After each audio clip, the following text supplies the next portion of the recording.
ہمارے پاس جب لوگ آتے ہیں اور وہ داخل طریقت ہوتے ہیں تو ہم جو بنیادی چیزیں ان کو بتاتے ہیں تو ان میں سے ایک چیز یہ لازمی بتاتے ہیں کہ رزق پاک نہیں ہوگا تو باطن روشن نہیں ہوگا. یہ بنیادی بات ہے.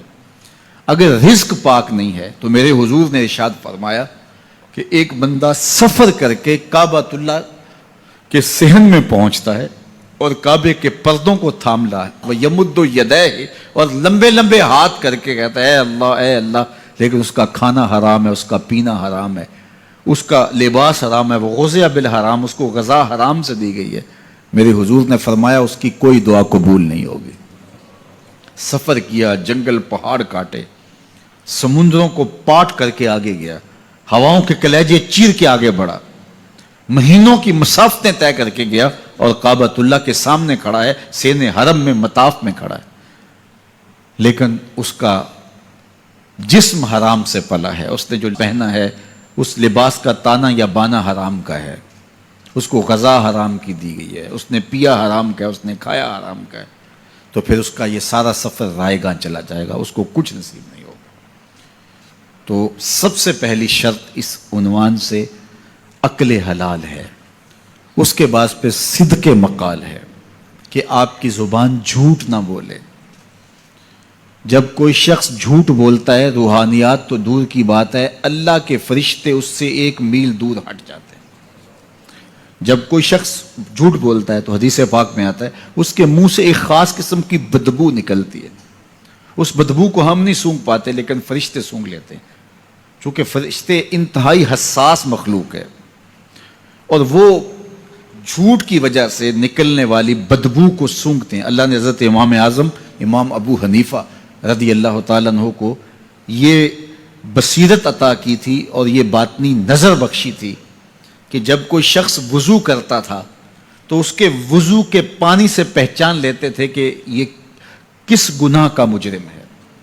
جب بندہ وضو کرتا ہے تو وضو سے ہاتھوں کے گناہ جھڑتے ہیں، منہ کے گناہ جھڑتے ہیں، تو وہ وضو کے پانی سے اس بات کو محسوس کرتے تھے.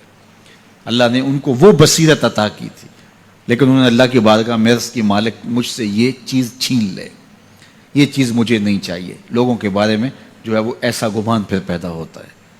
تو فرشتوں کو اللہ نے وہ حساس جو ہے وہ پاکیزہ وجود دیا اور ان کی حس ایسی ہے کہ وہ بدبو جو انسان بولتا ہے اور لفظوں سے جو اثرات نکلتے ہیں وہ محسوس کرتے ہیں. تو جب کوئی شخص جھوٹ بولتا ہے تو اس کے جسم سے، اس کی زبان سے جھوٹ کے ساتھ بدبو نکلتی ہے. اللہ کے فرشتے 1 میل دور تک پیچھے ہٹ جاتے ہیں. تو مجھے بتائیے جو شخص جھوٹ بولتا ہو کیا اسے کوئی روحانی مرتبہ مل سکتا ہے؟ یہ سوچا بھی نہیں جا سکتا، یہ امکانات سے ہی نہیں ہے. اللہ کے محبوب علیہ السلام سے پوچھا گیا کہ حضور کوئی مسلمان، کوئی مومن کیا بزدل ہو سکتا ہے؟ فرمایا نہیں، وہ بہادر ہوتا ہے، لیکن ہو سکتا ہے کبھی اس سے بزدلی بھی سرزد ہو جائے. انسانی کمزوری ہے، کبھی انسان بہت طاقت میں ہوتا ہے اور کبھی انسان کمزور بھی پڑ جاتا ہے. فرمایا ہو سکتا ہے کبھی اس سے ہو بھی جائے. پھر پوچھا کہ بخل کر سکتا ہے؟ فرمایا نہیں، مومن سخی ہوتا ہے لیکن ہو سکتا ہے کبھی اس سے بخل بھی ہو جائے. کبھی کبھی دولت اسے اچھی بھی لگنے لگ جاتی ہے، جس طرح فرمایا گیا کہ اولاد مبخلتن مجبنتن، یہ جو اولاد ہوتی ہے یہ بندے کو بخیل بھی بنا دیتی ہے اور بزدل بھی بنا دیتی ہے.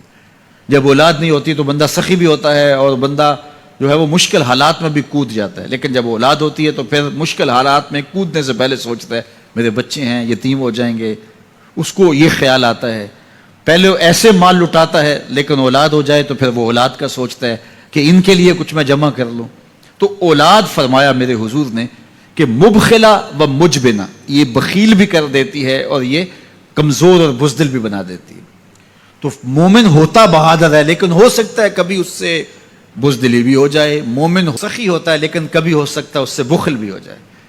لیکن تیسرا سوال حضور سے پوچھا گیا کہ مومن جھوٹا ہو سکتا ہے؟